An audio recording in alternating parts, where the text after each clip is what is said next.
May tanong po ako, pag in love ka, may problema ka ba? Meron o wala? Wala. Hindi niyo po napansin yon? Pag in love ka sa isang tao, wala kang problema. Masayang masaya ka. Amen?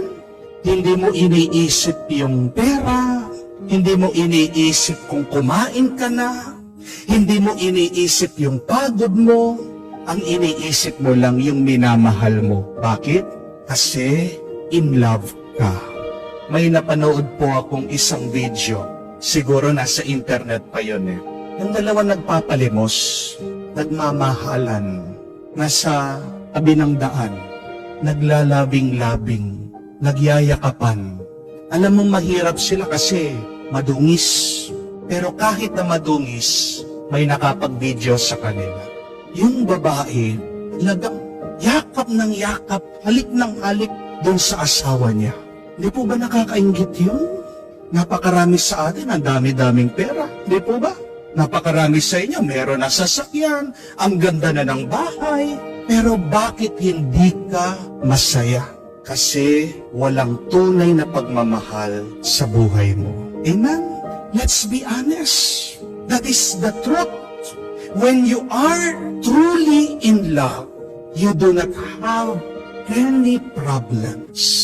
Pag tunay kang nagmamahal, umiibig, masaya ka, ayapa ka.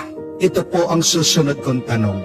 Ano naman ang gagawin mo para sa minamahal mo? If you are truly in love, what will you do for your loved one? Ano? Di ba lahat? Kahit na anong iutos niya sa'yo, gagawin mo? At pag inutos niya, pag may sinabi siya, hindi lang yung gagawin mo pang may ngiti, may galak. Yung mga bago palang mag-asawa, tingnan niya po, nandun sa honeymoon stage, no? Sasabihan siya ng kanyang asawa, hugasan mo yung pinggan. Hugasan kong pinggan. Paghuhugas ng pinggan, nakangiti. Babe, tapon mo naman basura.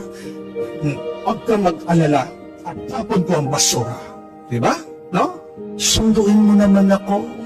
Diyan na ako. Kahit na 1 oras, 2 oras, hinihintay, hindi pa lumalabas sa opisina, kahit na pinagpapawisan na, hihintayin. Di po ba? Pagdating, kikis. Pagkatapos ng honeymoon stage, ano na po? Nightmare stage. Bangungot. Pag inutusan, hugasan mo pinggan, ako na naman. Pagod na nga ako nagtatrabaho. Ipag-uwi ko dito, maghuhugas pa ako ng pinggan. Tapon mo yung basura. Kanina ka pa dyan, hindi mo pati na ako ng basura.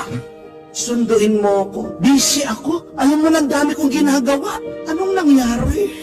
Dati, napakadali, napakagaan. Puno ng tuwa at galak. Inutos, gagawin. Ano ang nawala? Yung pagmamahal. Amen? Let's be honest. Because remember, love makes life bearable. Kaya mong buhatin, kaya mong dalhin, kaya mong gawin ang lahat kung tunay ka lang umiibig at nagmamahal. Yan yung dahilan bakit sabi ng ating Panginoon, dumating siya para gawin lahat ng utos ng Diyos. Jesus came not to abolish the law, but to fulfill all laws. Alam niyo po ba kung ilan ang mga utos na dapat sundin ng isang tapat na Hudyo? During the time of Jesus, the 10 commandments of Moses multiplied to 613. Kung talagang mahal mo ang Diyos, yung 613, susundan mo bawat isa nun. Paano mo mamememorize yung 613? Eh yung nga mga iba sa atin, 10 utos na lang nga, hindi pa memorize. Di po ba? Ano 7 commandment? Oh, wala sumasagot. Tignan niya po. No? Pero ang isang tapat na Hudyo, isang banal na Hudyo, isang nagmamahal sa Diyos, memorize niya. Alam niya, nasa ulo. Pero isinasa puso din. Pero hindi lang natatapos sa puso, ginagawa, binubuhay.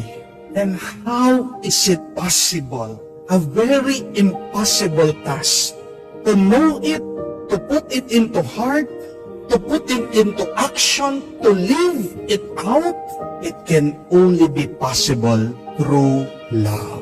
Nothing is impossible for a person who loves. Amen?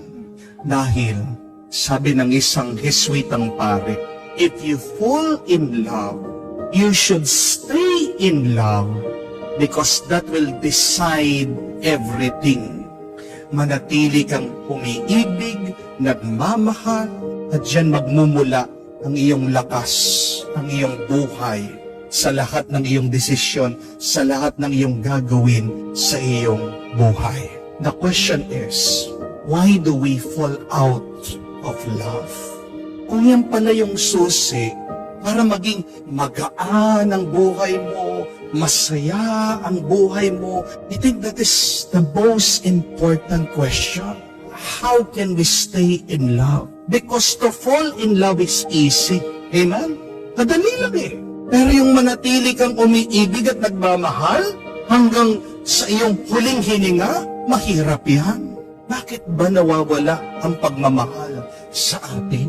The first reason is because we focus on ourselves. Is it evil to focus on ourselves? Masama bang isipin mong iyong sarili? Hindi. Pero ang masama, pag wala ka ng ibang iniisip kung hindi ang iyong sarili. Remember that. Meron bang letter I sa love? Wala. Di po ba? Ibig sabihin, there is no ego in love. Meron bang letter na ako sa pagmamahal? Wala. Di po ba? Ibig sabihin, pag tunay ka nagmamahal, ang iyong iniisip, ang iyong focus ay ang pagbibigay, pagbabahagi, pag-aalay. Minsan may mga tao nawawala ang pag-ibig nila, pagmamahal. Bakit? It's not only that they focus always on themselves. Palagi ako, ano ako, yung sa akin. Minsan nawawala sila ng focus. Kung ano-ano yung binibigyan nila ng pansin. Hindi ka tunay na makakapagmahal kung merong ibang sumisingit sa iyong paningin, sa iyong pansin. Amen? Mawawala ang iyong pag-ibig pag meron kang ibang tinitignan. Or much better, pag may iba kang tinatapatan. Kaya nga, ang tunay na umiibig tapat. Ano ibig sabihin ng tapat? You focus. You give yourself straight to the person that you love. But when you lose focus, nawala yung iyong katapatan, mawawala din ang iyong pagmamahal. Pag mas marami ka ng oras sa iyong mga kaibigan, kabarkada, inuuna mo pa yung inuman, kaysa sa iyong asawa, kaysa sa iyong mga anak, you will fall out of love. Pag masyado ng mas maraming oras, binibigay mo sa trabaho, sa paghahanap buhay, you will fall out of love. Pag mayroong ibang sumingit, ibang babae, ibang lalaki, you will fall out of love. So ask that question, saan na ba ako nakatapat ngayon? Dahil tandaan niyo po ito, your focus is where you give your energy. Your focus is where you give your life. Kaya nga, wala ka ng pagmamahal na maibibigay sa iyong asawa, anak o pamilya pag inalis mo na ang iyong pansin at tingin sa kanila. Napakahalaga, palagi tayong bumalik sa Diyos. Why? Because God is love. God teaches us how to love. God refocuses us. God is faithful. Tapat ang Diyos. Pag lumalayo ka sa Diyos, lumalayo ka din sa pamamaraan ng pagmamahal ng Diyos. Tandaan niyo po yun. Kaya nga, kung gusto mong maging mas masaya ka, maging payapa ka, maging magaan ang iyong buhay, tandaan natin, tunay tayong umibig at nag-uumpisa yan sa iyong pagiging tapat. Pag umiibig ka, kaya mo ang lahat. Kung tunay kang umiibig, wala kang problema. At At nag-uumpisa ang tunay na pag-ibig kung susunod tayo sa Diyos. Kung magpapaturo tayo sa Diyos. Kung magpapagabay tayo sa Diyos. Dahil tandaan mo, ang Diyos ay pagmamahal. God is love.